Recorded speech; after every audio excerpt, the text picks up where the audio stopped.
What's really important is that we think how to store data for the long term and how we store it sustainably.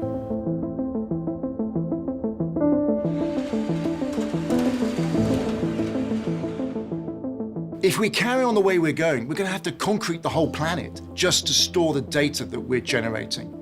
And of course, that's not acceptable. The hard disk drives and tape are used to store the large amounts of data, those photos that you take on your phone. Now, that is all magnetic technology. It all has a finite lifetime. You therefore have to keep copying it over to new generations of media. A hard disk drive might last 5 years. A tape, well, if you're brave, it might last 10 years. But once that lifetime is up, you've got to copy it over. And that, frankly, is both difficult and it's also tremendously unsustainable. If you think of all that energy, all that resource that we're using, glass is actually very durable. You can put it in boiling water, you can put it in an oven, you can even scratch the outside of it.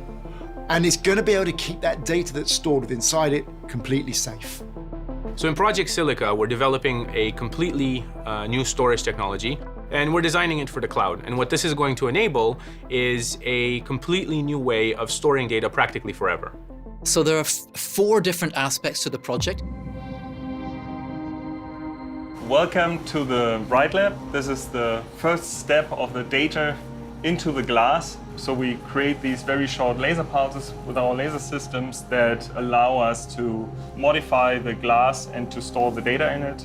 So the data is actually encoded in something we describe as voxels. Now, you're probably familiar with what a pixel is, and a voxel is just a 3-dimensional pixel.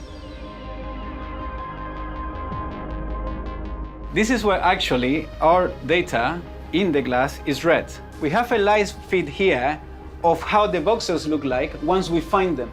So a reader is really a computer-controlled, very high-speed, very accurate microscope.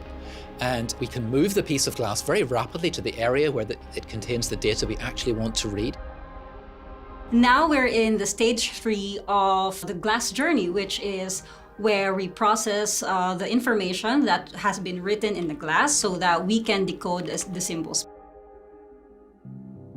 So once the glass is written, it's read, and it's decoded, it comes here to the library. When someone needs their data back, the Silica system will send one of these robots to pick the piece of glass that their data was written on and bring it to a reader. A really exciting aspect of this design is that all the complexity is in the robot. Where the rest of the library, it's passive, there's no electricity in any of the storage units, and it's a much more sustainable way of us storing our data for the future. The ability to write data and know that it's going to remain. It won't get changed, it won't get lost, and it won't cost the Earth. Sustainability is so important to both Microsoft and the planet. That's why I joined Microsoft 25 years ago, and that's still what keeps me coming in today.